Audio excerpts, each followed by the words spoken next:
जी Nepal HD television अब तपाईँ सँगसँगै। नमस्कार, जी नेपाल न्युजमा यहाँलाई स्वागत छ। म करुणा लामिछाने। सुरु गरौँ प्रमुख समाचारका शीर्षकहरूबाट।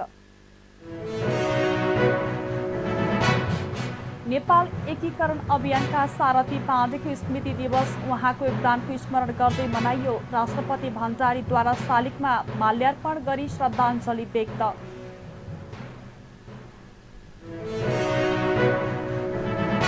दरबार हत्याकाण्ड भएको आज 21 वर्ष पुरा। वीरेन्द्र शाहको वंश नाश, तथ्य अझै रहस्यको गर्भमा।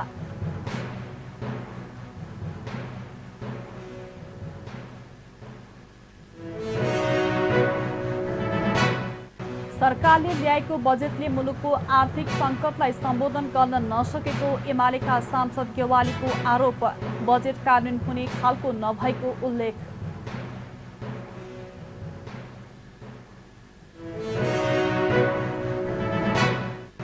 रुस र युक्रेन बीचको द्वन्द्वका कारण विश्वभर खाद्यान्न अभाव, खाद्य असुरक्षाको अवस्था संसारभर फैलिन सक्ने संयुक्त राष्ट्रसङ्घको चेतावनी।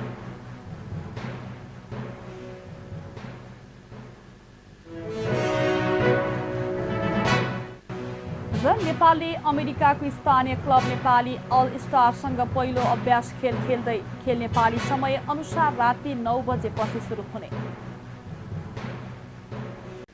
अब समाचार विस्तारमा। नेपाल एकीकरण अभियानका सारथी काजी कालु पाण्डेको स्मृति दिवस उहाँको योगदानको स्मरण गर्दै मनाइएको छ। स्मृति दिवसमा चन्द्रगिरी नगरपालिका वडा नम्बर 1 दहचोक स्थित पाण्डेको समाधि स्थल परिसरमा राष्ट्रपति विद्यादेवी भण्डारीले पाण्डेको शालिगमा माल्यार्पण गरी श्रद्धाञ्जली व्यक्त गर्नुभएको थियो। काजी कालु पाण्डे तुलाराम पाण्डे स्मृति प्रतिष्ठानद्वारा आयोजित कार्यक्रममा नेपाल प्रज्ञा प्रतिष्ठानका उपकुलपति जगमान गुरुङले नेपालीकरणको विकासका क्रममा विभिन्न जात जातिहरूको समन्वय र संयुक्त योगदानको श्रृङ्खलालाई भुल्न नहुने र इतिहासको त्यही लयका आधारमा सङ्घीय गणतन्त्र नेपाललाई सबल बनाउन सकिने बताउनुभयो। उहाँले काजी पाण्डेले पुर्खाको गौरव र वीरगाथाको अनुभवबाट जातीय सद्भाव सहित राष्ट्र निर्माणमा सबै केन्द्रित हुनुपर्ने बताउनुभयो। कार्यक्रममा प्रतिष्ठानका अध्यक्ष पवन बहादुर पाण्डेले जनता सरकार र सेनाको समुच्चयबाट नेपाल राष्ट्रको निर्माण र नवनिर्माण भएको तथा काजी पाण्डेले त्यस मर्मलाई बलियोसँग आत्मसात गरेको बताउनुभयो। विक्रम सम्वत 1770 मा जन्मिएका काजी पाण्डेले विक्रम सम्वत 1814 जेठ 19 मा कीर्तिपुरको आक्रमणका शहादत प्राप्त गर्नु भएको थियो। पाण्डेको वीरताको सम्मानमा नेपाली सेनाको सहयोगमा समाधि स्थलमा विक्रम सम्वत 2078 मा कम्पाउन्ड वाल, आइरन रेलिङ, सतल भवन निर्माण र स्तर उन्नति गरिएको छ। सो प्रतिष्ठान र नगरपालिकाको वडा नम्बर 1 को संयोजनमा समाधि स्थलका सौन्दर्यीकरण कार्य गरिएको छ। सरकारले चालु आर्थिक वर्ष 2079-80 को बजेट गत आइतबार सार्वजनिक गरिसकेको छ। अर्थमन्त्री जनार्दन शर्माले आगामी साउन 1 गतेबाट लागू हुने गरी आर्थिक वर्षका लागि 17 खर्ब 93 अर्ब 83 करोड रुपैयाँको बजेट आइतबार प्रतिनिधि सभामा पेश गर्नु भएको थियो, जसको आलोचना गर्दै नेकपा एमालेका सांसद प्रदीप कुमार गेवालीले सरकारले ल्याएको बजेटले मुलुकको आर्थिक सङ्कटलाई सम्बोधन गर्न नसकेको आरोप लगाउनु भएको छ। यसै सम्बन्धी सुस्मिताको एक रिपोर्ट। सरकारले चालु आर्थिक वर्ष 2079-80 को बजेट गत आइतबार सार्वजनिक गरेको थियो। अर्थमन्त्री जनार्दन शर्माले आगामी साउन 1 गतेबाट सुरु हुने गरी आर्थिक वर्षका लागि 17 खर्ब 93 अर्ब 83 करोड रुपैयाँको बजेट आइतबार प्रतिनिधि सभामा पेश गरेका थिए। प्रतिनिधि सभाको बिहिबारको बैठकमा आर्थिक वर्ष 2079-80 को बजेटमाथिको छलफलका क्रममा एमालेका सांसद प्रदीप कुमार गेवालीले विश्वमा आर्थिक सङ्कट पैदा भइरहेको अवस्थामा प्रतिकूलतालाई विचार गरेर बजेट आउन नसकेको बताएका छन्। गेवालीले वर्तमान सरकारले राजनीतिक अस्थिरता र आर्थिक अस्थिरता दुवै ल्याएर थप सङ्कट ल्याएको र आफूले त्यस्तो अपेक्षा नगरेको जनाएका छन्। बजेट देशभित्र विकास बाधक र कतिपय अवस्थामा संवेदनशील समेत देखिएको बताएका छन्। सांसद गेवालीले बजेट कार्यान्वयन हुने खालको नभएको उल्लेख गर्दै वर्तमान सरकार चुनावी सरकार मात्र भएको तर्क गरेका छन्। बजेट पढ्दै जाँदा यस्तो लाग्छ अर्थमन्त्री यी सबै कुराहरूसँग एकदमै निरपेक्ष एक खालको बेखबर जस्तो र कतिपय सन्दर्भमा एकदमै संवेदनहीन जस्तो पनि देखिनुभयो। मैले त्यस्तो अपेक्षा गरेका थिइनँ। त्यसले गर्दाखेरि यस बजेटले मेरो निष्कर्ष के छ भने सभामुख महोदय, यस बजेटले हाम्रो अर्थतन्त्रका मूलभूत समस्याहरूलाई सम्बोधन गर्दैन। त्यस्तै नेपाली कांग्रेसका महामन्त्री गगन थापाले बजेटमा व्यापार घाटा घटाउने र उत्पादन वृद्धिका कार्यक्रम अत्यन्तै राम्रो भएको बताएका छन्। थापाले करमा छुटेका कुरालाई समेत एक ठाउँमा ल्याउनु पर्नेमा जोड दिएका छन्। महामन्त्री थापाले मन्त्रालयहरूले आफ्नो प्राथमिकताको बताए अनुसारको बजेट आएको र सामाजिक सुरक्षाका कुरालाई प्रभावकारी बनाउनु पर्ने धारणा राखेका छन्। तथापि बजेटका स्रोतहरूमा पारदर्शिताका कुरामा स्पष्ट हुनुपर्ने उनको भनाइ छ। स्रोत विनियोजन पनि ठिक छ, उपयुक्त कार्यक्रमहरू छनौट भएको छ। उत्पादनमा वृद्धि, विकास र समृद्धि भनेर उत्पादन गर्न सकिने सेक्टर्सहरू, चाहे टेक्सटाइल, जुत्ता, कन्स्ट्रक्सन, थुप्रै जुन कुराहरू हामीले सुझाइरहेका थियौँ, यसलाई प्रोत्साहन गर्ने गरिकन निर्यात प्रवर्धन गर्ने कुराको सन्दर्भमा पनि, आयातलाई दुरुत्साहन गर्ने कुराहरूको सन्दर्भमा पनि र कतिपय कुराहरूमा सहज बनाउनको लागि प्रधानमन्त्रीकै नेतृत्वमा यो रहने कार्यक्रम सहितको जुन थुप्रै कार्यक्रमहरू आएको छ, यो पनि एकदम उपयुक्त छ। कोभिडको कारणले गर्दा अर्थतन्त्र जसरी शिथिल भयो, त्यसबाट थला परेको सोसाइटीको विभिन्न समूहहरू, कहीँ औषधिको राहतले होला, कहीँ यो चुलोमा दिने छुटले होला, कहीँ आवासमा दिने छुटले होला, कहीँ कर्जा प्रवाहलाई सजिलो बनाउने कुरा होला, इन्टरनेट सस्तो बनाउने कुरा होला, तलबको वृद्धि होला, आयकरको त्यहाँ छुटको कुराहरू होला।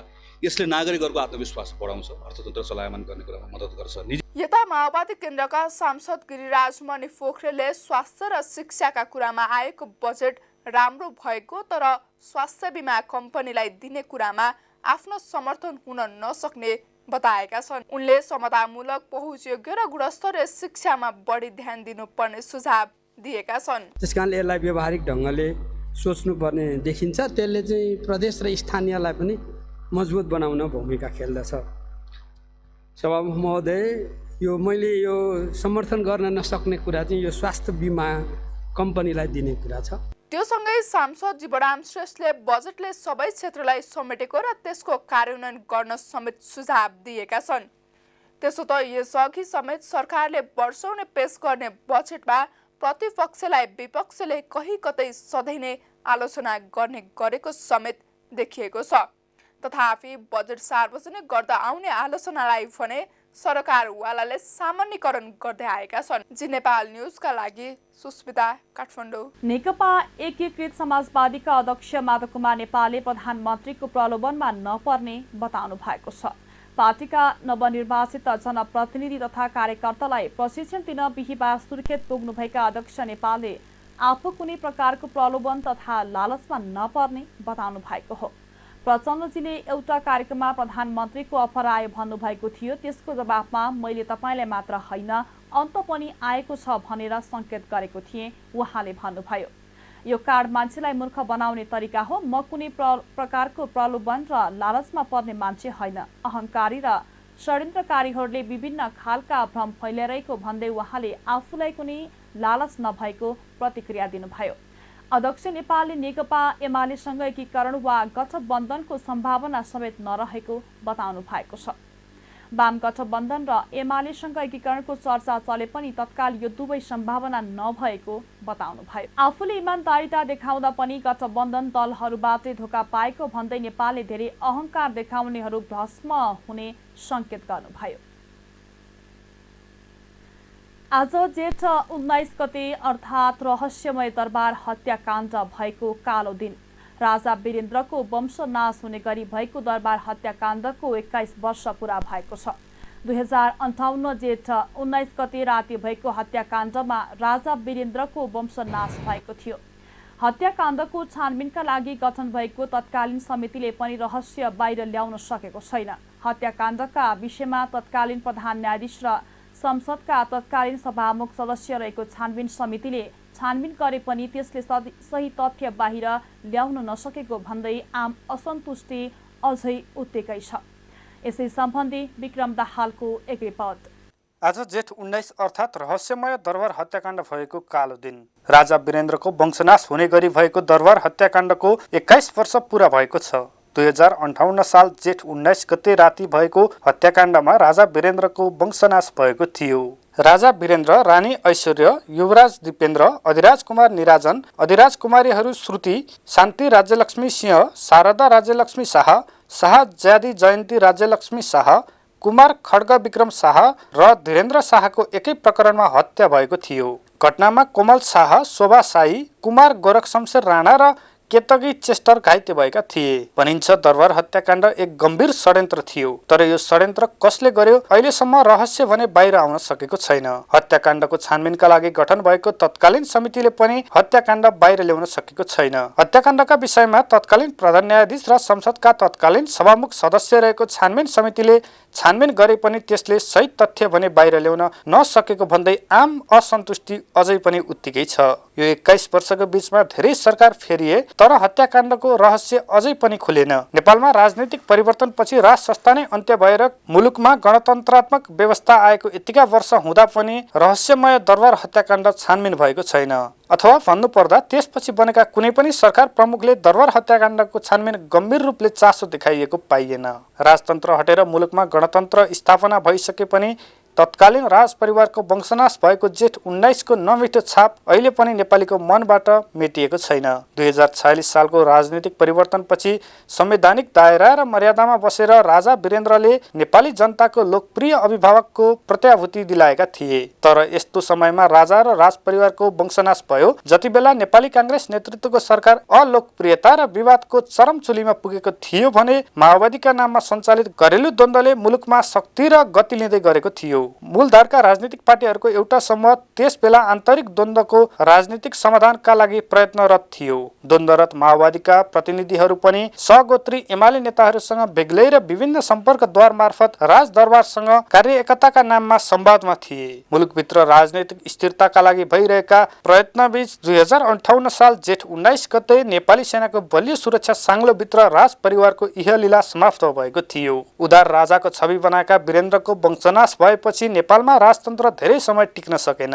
राजा वीरेन्द्रपछि उनका माइला भाइ ज्ञानेन्द्र शाह राजगद्दीमा आसीन भए। प्रत्यक्ष शासन सत्ता हातमा लिएर तानाशाही बन्न खोज्दा नेपालका राजनीतिक दलहरूले 2062-63 मा दोस्रो जनआन्दोलन चर्काएर नेपाललाई गणतान्त्रिक मुलुक नै घोषणा गरे। नारायण हिटी दरबार हत्याकाण्डको 7 वर्षपछि अर्थात् 2065 साल जेठ 15 गते मुलुकबाट राजतन्त्र समाप्ति र गणतन्त्र स्थापनाको घोषणा भयो। ज्ञानेन्द्र शाह नै नेपालको इतिहासमा अन्तिम राजा बन्न पुगे। दरबार हत्याकाण्डपछि तत्कालीन प्रधान न्यायाधीशको संयोजकत्वमा गठित उच्च स्तरीय छानबिन समितिले घटनाका लागि युवराज दिपेन्द्रलाई दोषी देखाइएको प्रतिवेदन सार्वजनिक गरेको थियो। तत्कालीन सभामुख तारानाथ राणावाटले छानबिन प्रतिवेदन सार्वजनिक गरेका थिए। त्यसपछि यस घटनाको कुनै पनि स्वतन्त्र अनुसन्धान भएको छैन।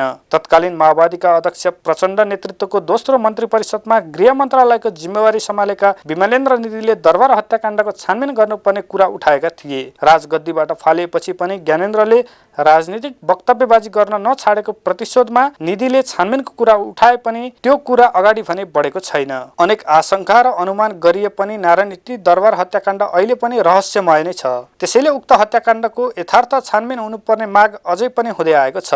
तर राजनीतिक नेतृत्वले यसमा चासो भने देखाएको पाइँदैन। प्रतिपक्षमा हुँदा दरबार हत्याकाण्ड र मदन भण्डारीको मृत्यु हत्या कि दुर्घटना भन्ने बारे छानबिन गर्नुपर्ने आवाज उठाउने दलहरू सत्तामा पुगेपछि भने मौन बस्ने गरेका छन्। रहस्यमय दरबार हत्याकाण्ड र त्यसपछि बनेका सरकार प्रमुखको मौनताले अझै पनि सर्वत्र रूपमा आम जनमानसमा स्वर्गीय राजा वीरेन्द्रको वंश विनाशको वास्तविकता जान्ने उत्कृष्ट चाहना सर्वव्याप्त छ। दरबार हत्याकाण्डको वास्तविकता कहिले पर्दाफास हुने हो निरन्तर पर्खाइको विषय भने देशको सामु एक अनुत्तरित प्रश्नको रूपमा रहेको छ।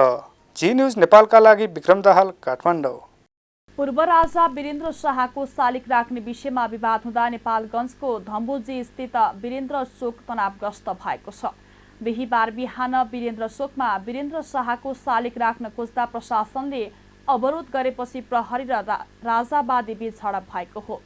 प्रहरीले स्थिति नियन्त्रणमा लिन केही राउन्ड हवाई फायर समेत गरेको थियो। झडपका क्रममा केही प्रदर्शनकारी घाइते भएका छन्।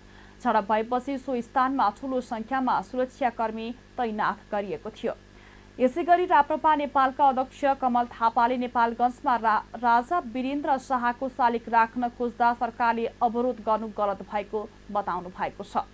उहाँले शालिग इतिहासको सम्झना मात्रै भएको उल्लेख गर्दै लोकतन्त्र असहिष्णु बन्न नहुने पनि जोड दिनु भएको छ।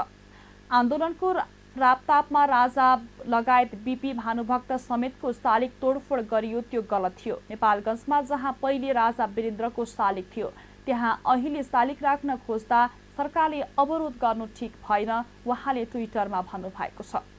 शालिग राखेर राजा फर्कने होइन, इतिहासको सम्झना हो। लोकतन्त्र यति असहिष्णु हुनुहुन्न भन्ने उहाँको भनाइरहेको छ। प्रहरी महानिरीक्षक धीरज प्रताप सिंहले संगठनको प्राथमिकताका आधारमा नै काम गरेको बताउनु भएको छ। बिहिबार काठमाडौँमा पत्रकार सम्मेलन गर्दै सिंहले प्रहरी प्रमुख फेरिँदैमा संगठनको प्राथमिकता नफेरिने भन्दै प्रहरी प्रमुखको प्राथमिकता नै आफ्नो प्राथमिकता भएको बताउनु भएको हो। अपराध नियन्त्रण गर्ने, वस्तुनिष्ठ अनुसन्धान गर्ने, प्रहरीको मनोबल उच्च गर्ने, प्रहरी समायोजनलाई औचित्यपूर्ण निष्कर्षमा लैजाने, मानव अधिकारको सम्मान गर्दै प्रहरीको सेवा घर घरमा पुर्याउने प्राथमिकताका साथ संगठन अघि बढिरहेको उहाँले बताउनुभयो। उहाँले संगठनको प्राथमिकतालाई प्रभावकारी रूपमा कार्यान्वयन गर्ने बताउनुभयो। उहाँले निर्मला पन्त हत्या प्रकरणमा अनुसन्धान गर्नु आफ्नो प्राथमिकता रहेको धारणा राख्नुभयो। प्रहरीको सरुवा बढुवा राजनीतिक प्रभावमा नहुने भन्दै उहाँले उत्कृष्टताको आधारमा मात्रै हुने जिकिर गर्नुभयो। केही घटनाहरू पहाडी क्षेत्रहरूमा भयो। अब एउटा 753 मध्ये एउटा गाउँपालिकाको आउनु बाहेक सबै आइसक्यो। त्यो यहाँको सामने प्रश्नै छ र मैले अघि पनि भने त्यसमा र यो चुनाव मानवाधिकार आयोगले निकालेको रिपोर्ट सरकारबाट त हामीलाई त्यसको तेस्रो दिनमा प्रधानमन्त्रीज्यू गृहमन्त्रीबाट राम्रो काम गरेकोमा धन्यवाद हामीले प्राप्त गरिसकेका थियौँ। उनीहरूकोमा पनि रिपोर्ट मा एक दुईवटा घटनाहरू बाहेक चुनाव शान्तिपूर्ण भयो। सबैले आफ्नो मताधिकारको सदुपयोग गर्नुभयो भन्ने र त्यसमा शान्तिपूर्ण अपेक्षाकृत शान्तिपूर्ण भयो भन्ने मानवाधिकार आयोगको रिपोर्ट पनि छ। त्यो पनि म जानकारी गराउन चाहन्छु। सबै सङ्गठन प्रमुख आइसकेपछि मैले अनि यो विभिन्न प्राथमिकताहरू आउँछन् होइन। तर सङ्गठनको प्राथमिकताहरू त्यो सङ्गठनले अङ्गीकार गरेकै हुन्छ। कुनै सङ्गठन प्रमुख फेरिँदैमा प्राथमिकता यो चेन्ज हुँदैन कसैको पनि है। तपाईँ चाहे योभन्दा अगाडिको हेर्नुहोस्, त्योभन्दा अगाडिका हेर्नुहोस्, त्योभन्दा अगाडिको अलिकति भाषाको मात्र परिवर्तन गरेर एउटै हो। अपराध नियन्त्रण गर्ने, अपराधलाई शान्ति वस्तुनिष्ठ अनुसन्धान गर्ने, प्रहरीको मनोबलहरू उच्च गर्ने। अब यो जुन अहिलेको हामीलाई परेको जुन यो प्रहरीलाई कसरी औचित्यपूर्ण समायोजन गर्ने, यिनी र मानवाधिकारलाई सम्मान गर्दै कसरी अझ आक्रामक तरिका। त्यस्तै उहाँले संयुक्त राष्ट्र सङ्घको शान्ति मिसन बनाउनका लागि पहल गर्ने भन्दै यसका लागि कल्याण महाशाखाका एसएसपीको नेतृत्वमा समिति गठन गरेर पनि काम सुरु गरिसकेको बताउनुभयो। नेपाल राष्ट्र बैंकले आर्थिक वर्ष 2079-80 को मौद्रिक नीतिको लागि राय सुझाव माग गरेको छ। राष्ट्र बैंकले मौद्रिक नीतिमा आफ्ना राय सुझाव इमेल मोनिटरी policy@nrb.org मा पठाउन आग्रह गरेको हो। राष्ट्र बैंकले आउँदो असारको अन्तिम हप्ता मौद्रिक नीति सार्वजनिक गर्ने तयारी गरेको छ। राष्ट्र बैंकका गभर्नर महाप्रसाद अधिकारीले बजेट कार्यान्वयनलाई सहयोग पुग्ने गरी मौद्रिक नीतिको निर्माण हुने बताइसक्नु भएको छ। तारा एयरको पोखरा जोमसुम पोखरा उडान बन्द हुने भएको छ। 20 देखि 27 जेठसम्मका लागि उक्त रुटको उडान बन्द गरेको तारा एयरले जनाएको छ। बिहिबार सूचना जारी गर्दै तारा एयरले विशेष कारणवश भोलि 20 देखि 27 जेठसम्मका लागि पोखरा जोमसुम पोखरा उडान स्थगित गरिएको जनाएको छ। पोखरादेखि जोमसुमका लागि उडेको तारा एयरको विमान आइतबार दुर्घटनामा परेको थियो। दुर्घटनामा 22 जनाको मृत्यु भएको थियो। विमान दुर्घटनामा परि ज्यान गुमाउनेहरूको शव आज मात्रै आफन्तलाई बुझाइएको छ। सरकारले उक्त विमान दुर्घटनाका विषयमा जाँच गर्न एक आयोग गठन गरेको छ। उक्त आयोगलाई विमान दुर्घटनाको कारण र आगामी दिनमा दुर्घटना हुन नदिन चालिनुपर्ने कदमबारे सुझाव दिन कार्यादेश सरकारले दिएको छ। तारा एयरको विमान दुर्घटनामा परि मृत्यु भएकाको सब परिवारलाई बुझाइएको छ। काठमाडौँको त्रिवेणी शिक्षण अस्पतालमा पोस्टमार्टम गरेपछि सब आफन्तको जिम्मा लगाइएको हो। पोखराबाट आइतबार बिहान जोमसोम उडेको तारा एयरको जहाज मुस्ताङमा दुर्घटनामा परि 22 जनाको मृत्यु भएको थियो। नेपाल नागरिक उड्डयन प्राधिकरणका अनुसार दुर्घटनाग्रस्त विमानमा चालक दलका 3 र 19 यात्रु गरी 22 जना चढेका थिए। यसै सम्बन्धी करुणा घिमिरेको एक रिपोर्ट। तारा एयरको विमान दुर्घटनामा परि मृत्यु भएकाहरूको सब परिवारलाई बुझाइएको छ। काठमाडौँको त्रिवेणी शिक्षण अस्पतालमा पोस्टमार्टम गरेपछि सब आफन्तको जिम्मा लगाइएको हो। जेठ 15 गते पोखराबाट जोमसोमको लागि उडेको तारा एयरको कल साइन 9N80 ट्वेन्टर विमान सम्पर्कविहीन भएको थियो। तर सोमबार उक्त विमान सानुसरे पहाडमा दुर्घटनाग्रस्त अवस्थामा भेटिएको थियो। उक्त स्थान मुस्ताङको थासाङ गाउँपालिका 2 को मानापाती हिमाल क्षेत्र 14,500 फिट उचाइमा रहेको छ। विमानमा चालक दलका 3 सदस्य सहित 19 यात्रु गरी 22 जना सवार थिए। तीमध्ये 22 जनाको शव सोमबार मात्र फेला परेको थियो। पोखराबाट आइतबार बिहान 9:55 बजे जोमसोमका लागि उडेको उक्त विमान बिहान 10:07 जोमसोम विमानस्थलको टावरबाट सम्पर्क विच्छेद भएको थियो। उच्च हिमाली भेग र खराब मौसमका कारण हराइरहेको तारा एयरको जहाजको खोजी कार्यका लागि 4वटा हेलिकप्टर परिचालित हुँदा समेत फेला पार्न सकेन। मौसम प्रतिकूलका कारण ती सबै हेलिकप्टरहरू त्यहाँ नपुगी फर्किएका थिए। मानापाती लेकमा यार्सा टिप्न गएका सोलुखुम्बुका विशाल घरती मगरले दुर्घटना भएको खबर विभिन्न माध्यमबाट प्रहरी समक्ष पुर्याएपछि उद्धार तथा खोज तलासमा जुटेका नेपाली सेनाका हेलिकप्टर त्यसतर्फ गएका थिए। अब त्यो एरोप्लेनको रेडियस अब 10 मिटर भित्रको रेडियसमा सबै लासहरू त्यही थियो। अनि कोही प्लेनकै भित्रपट्टि टिनहरू अब त्यो प्लेनको बाहिर कभरहरू कुचेको कारणले गर्दाखेरि त्यही भित्र अड्केको थियो। अनि अलिकति डर पनि लाग्यो। अनि पछि हेलिकप्टर पनि माथिबाट उडिरहेको थियो। अनि त्यो क्रममा चाहिँ अब प्लास्टिक अब सबैजनाले कालो लाएको थियो। म जस्तै सबै अब कालो लाउने, अब गोठमा बस्नेहरूले त झन् अब त्यस्तै कपडा लाउँछ। अब नोटिस त हुनु पर्यो। अनि मैले यही भित्र लागेको यो रातो गन्जी चाहिँ बाहिर निकालेर यस्तो हल्लाएर उनीलाई हामीले टेस्ट गर्यो। त्यस ठाउँमा रहेको पहाडमा जहाज ठोकिएर टुक्रा टुक्रा परेको अवस्थामा सोमबार बिहान फेला परेको थियो। यसैबीच नेपाली नागरिक उड्डयन प्राधिकरणका अधिकारीले खराब मौसमका कारण तारा एयरको विमान दुर्घटना भएको पुष्टि गरेका छन्। नेपालले यो वर्ष भारतमा बिजुली निर्यात सुरु गरेको छ। विद्युत उत्पादन बढेर खपत हुन नसकेको बिजुली भारत निर्यात गर्न सुरु भएको हो। प्राधिकरणका अनुसार बुधबार मध्यरातदेखि त्रिशुली र देवीघाट जलविद्युत केन्द्रको बिजुली भारतका निर्यात गर्न थालिएको जनाएको छ। प्राधिकरणका प्रवक्ता सुरेश भट्टराईका अनुसार भारतको प्रतिस्पर्धी ऊर्जा एक्सचेन्ज बजारमा प्रत्येक 15 मिनटको ब्लकमा नेपालले आफ्नो बिजुली बिक्रीका लागि राखेको छ। प्रत्येक ब्लकका लागि फरक फरक मूल्यमा बिक्री हुन्छ। भारतले प्रति युनिट अधिकतम भारु 12मा खरिद बिक्री गर्न सक्ने गरी सीमा तोकेको छ। त्यस अनुसार नेपालले कुनै ब्लकमा अधिकतम भारु 12सम्म मूल्य पाउनेछ। औसत रूपमा प्रति युनिट 6.28 भारतीय रुपैयाँ 10 रुपैयाँ 4 पैसा नेपाली रुपैयाँसम्ममा बिजुली बिक्री हुने देखिएको प्रवक्ता भट्टराईले बताउनुभयो। भट्टराईका अनुसार काली गण्डकी जलविद्युत आयोजनाको बिजुली पनि भारत बिक्रीका लागि प्राविधिक तयारी भइरहेको छ। नेपाल विद्युत प्राधिकरणले वर्षयाममा नेपालमा खपत गरी जगेडा भएको विद्युत भारतमा प्रतिस्पर्धी दरमा बिक्री गर्न टेन्डर पनि आह्वान गरेको छ। नेपालका जलविद्युत आयोजनाहरूबाट उत्पादित 200 मेगावाट विद्युत बिक्रीका लागि भारतीय कम्पनीहरूसँग प्रस्ताव माग गरेको थियो। नेपालले भारतीय बजारमा 364 मेगावाटसम्म विद्युत बिक्रीका लागि स्वीकृति पाएको छ। नेपालले प्राधिकरणको स्वामित्वका त्रिशुली, देवीघाट, काली गण्डकी एप, मध्य मर्स्याङ्दी र निजी क्षेत्रको ग्रिन भेन्चर्स लिकु 4बाट उत्पादित 364 मेगावाट विद्युत निर्यातका लागि स्वीकृति पाएको छ। नेपालको कानुनले गौवधलाई दण्डनीय भनेको छ। गौवध गर्ने गराउनेलाई कडा कारबाही समेत हुने गर्दछ भने गाई नेपालको राष्ट्रिय जनावर हो। तर विभिन्न राजनीतिक दलका नेता तथा पहुँचवालाको मिलेमतोमा बाँकेमा गाई गोरु काटिने क्रम रोकिएको छैन। बाँके प्रहरीले 250 किलो गाईको मासुसहित 5 जनालाई नियन्त्रणमा लिएपछि बाँकेमा गाई काट्ने क्रम नरोकिएको पुष्टि भएको हो। प्रहरीले गौवध हुने क्षेत्रमा निगरानी बढाएको दावी गरिरहँदा 250 किलो गाईको मासुसहित 5 जनालाई नियन्त्रणमा लिएपछि बाँकेमा पेशेवर गिरोह गाई काट्ने र मासुको पैठारी गर्ने कार्यमा सक्रिय रहेको तथ्य बाहिरिएको हो।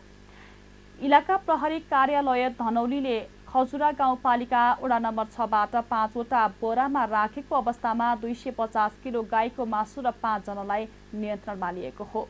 प्रहरीले खजुरा 6 जनता नगरबाट 3 जना र खजुरा 8 रनियापुरबाट 2 जना गरी 5 जनालाई नियन्त्रणमा लिएको छ। इलाका प्रहरी कार्यालय धनौलीका इन्चार्ज प्रहरी निरीक्षक प्रेम प्रसाद रेग्मीका अनुसार खजुरा गाउँपालिका 6 सिमलघारीबाट 3 बजे बिहान भे 1H4893 अटोमा लोड गरेर लैजाँदै गरेको अवस्थामा 5 बोरामा 50 किलोको 250 किलो मासु सोही ठाउँमा 55 वर्षीय मुक्ति कसाई कैलाली टिकापुरका 53 वर्षीय भीमराज चौधरी र पुरन सुनारलाई नियन्त्रणमा लिएको हो। यस्तै प्रहरीले रनियापुरबाट 2 बजे बिहान 40 वर्षीय अकबल खाँ र 35 वर्षीय सिराजुद्दिन खाँलाई नियन्त्रणमा लिएको जनाएको छ। बारामा छुट्टा छुट्टै स्थानमा रहेका पोखरीमा डुबेर 2 जनाको मृत्यु भएको छ। घर नजिकैको पोखरीमा नुहाउन गएका जिल्लाको कलैया उपमहानगरपालिकाका एक बालकको डुबेर मृत्यु भएको छ। बुधबार कलैया उपमहानगरपालिका 16 मजौलिया टोल बस्ने मजबुल्लाह अन्सारीका छोरा 9 वर्षीय एस थपा अन्सारीको पोखरीमा डुबेर मृत्यु भएको स्थानीयले जानकारी दिएका छन्। घरबाट करिब 4-5 जना साथीहरूसँग पोखरीतर्फ निस्केका आधा घण्टामै बालक डुबेका थिए। बालकलाई स्थानीयले पोखरीबाट निकालेर उपचारको लागि प्रादेशिक अस्पताल कलैयामा पठाएको र उनको उपचारको क्रममा अस्पतालमा मृत्यु भएको प्रहरीले जनाएको छ। यस्तै कोलहबी नगरपालिका 11 बेलवा टोल बस्ने वीरनाथ चौधरीको घरभन्दा करिब 500 मिटर पश्चिममा रहेको आफ्नै पोखरीमा डुबेर मृत्यु भएको छ। घरबाट घाँस काट्न गएका उनी अबेर रातसम्म घर नआएपछि खोजी गर्ने क्रममा उनलाई उक्त पोखरीमा मृत अवस्थामा भेटेपछि स्थानीयवासीले प्रहरीलाई खबर गरेका थिए। उनको मृत्युबारे अनुसन्धान भइरहेको जिल्ला प्रहरी कार्यालयले बाराका प्रवक्ता तथा प्रहरी नायब उपरीक्षक राजेश थापाले जानकारी दिएका छन्। लगातार चौथो दिन आज बिहिबार पनि शेयर बजार ओह्रालो लागेको छ। शेयर बजार परिसूचक नेप्से आज 18.26 अङ्कले घटेर 2112.47 बिन्दुमा झरेको छ। आज म्युचुअल फन्ड बाहेक अरू सबै जसो समूहको शेयर ओह्रालो लागेकोमा बिमा समूहको शेयर उच्च अङ्कले घटेको छ। 227 वटा कम्पनीको 35,66,000 किता शेयर 1,16,15,00,000 रुपैयाँमा कारोबार भएको छ। सबैभन्दा धेरै माउन्टेन हाइड्रो नेपालको 12,12,00,000 रुपैयाँको शेयर किनबेच भयो। आज सबैभन्दा धेरै प्रभु लाइफ इन्सुरेन्स कम्पनीको शेयर 6.5% घटेको छ। समग्रमा बजार घटे पनि बलेपी हाइड्रोको शेयर 10% बढेको छ। अब अन्तर्राष्ट्रिय समाचार। रुस र युक्रेनका बीचमा जारी रहेको द्वन्द्वका कारण विश्वमा नै खाद्यान्न अभावको समस्या उत्पन्न हुन सक्ने संयुक्त राष्ट्र सङ्घले चेतावनी दिएको छ। संयुक्त राष्ट्र सङ्घले केही समयदेखि नै विश्वमा खाद्यान्नको अभाव रहेको भन्दै अहिले रुस र युक्रेनको द्वन्द्वले गर्दा यो समस्या झन बन्न सक्ने जनाएको हो। द्वन्द्वका कारण सो क्षेत्रमा र त्यहाँ मात्र नभएर खाद्य सुरक्षाको अवस्था विभिन्न देशहरू हुँदै संसारभर फैलिन पनि सक्ने चेतावनी संयुक्त राष्ट्र सङ्घले दिएको हो।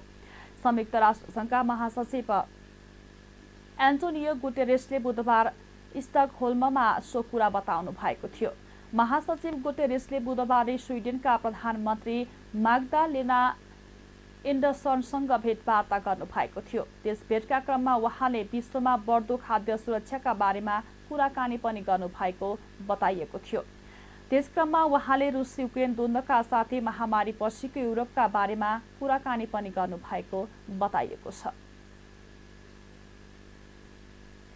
अब खेल समाचार। अमेरिका भ्रमणमा रहेका नेपाली राष्ट्रिय क्रिकेट टोलीले बिहिबार पहिलो अभ्यास खेल खेल्दैछ। अमेरिकाको स्थानीय क्लब नेपाली अल स्टारसँग नेपालले अभ्यास खेल खेल्न लागेको हो। खेल नेपाली समय अनुसार राति 9 बजेपछि सुरु हुनेछ। 50 ओभरको खेल टेक्सास स्थित प्रेरी भ्यू क्रिकेट कम्प्लेक्समा हुनेछ। नेपाली अल स्टार्स टोलीले नेपालसँगको अभ्यास खेलका लागि नेपाली राष्ट्रिय टोलीबाट खेलिसकेका पृथु बास्कोटाको कप्तानीमा बलियो टोली घोषणा गरिसकेको छ। नेपाली टोलीबाट कप्तान सन्दीप लाबिछाने, विकेट किपर विनोद भण्डारी, आसिफ शेख, कुशल भोर्तेल, रोहित पौडेल, दिपेन्द्र सिंह एरी, आरिफ शेख, सुनिल धमला, देव खनाल, आदिल अन्सारी, करण केसी, सोमपाल कामे, सुसन भारी, किशोर महतो र सागर ढकाल खेलमा सहभागी हुनेछन्। यस्तै नेपालले शनिबार ह्युस्टन हेरिकेनसँग दोस्रो अभ्यास खेल खेल्नेछन्। खेल समाचारसँगै हामी जी नेपाल न्युजको अन्त्यमा आइसकेका छौँ। जाँदा जाँदै मुख्य खबरका शीर्षकहरू पुनः एकपटक। नमस्कार, जी नेपाल न्युजमा यहाँलाई स्वागत छ। म करुणा लामिछाने। सुरु गरौँ प्रमुख समाचारका शीर्षकहरूबाट।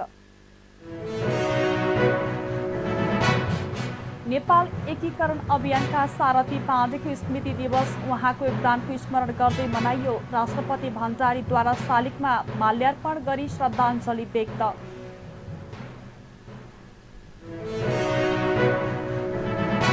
दरबार हत्याकाण्ड भएको आज 21 वर्ष पुरा। वीरेन्द्र शाहको वंश नाश, तथ्य अझै रहस्यको गर्भमा।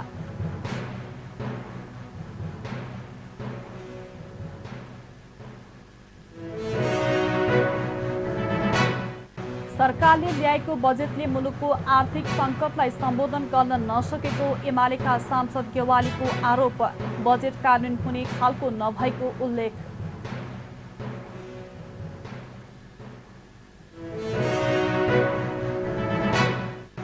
रुस र युक्रेन बीचको द्वन्द्वका कारण विश्वभर खाद्यान्न अभाव, खाद्य असुरक्षाको अवस्था संसारभर फैलिन सक्ने संयुक्त राष्ट्रसङ्घको चेतावनी।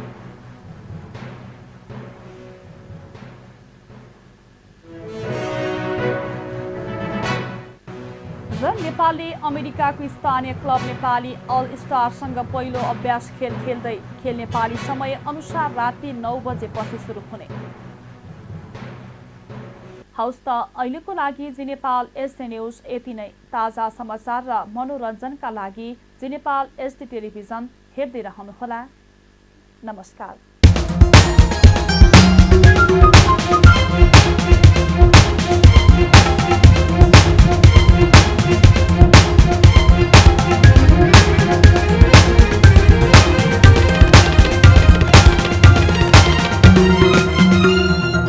जी नेपाल एसडी टेलिभिजन अब तपाईँ सँगसँगै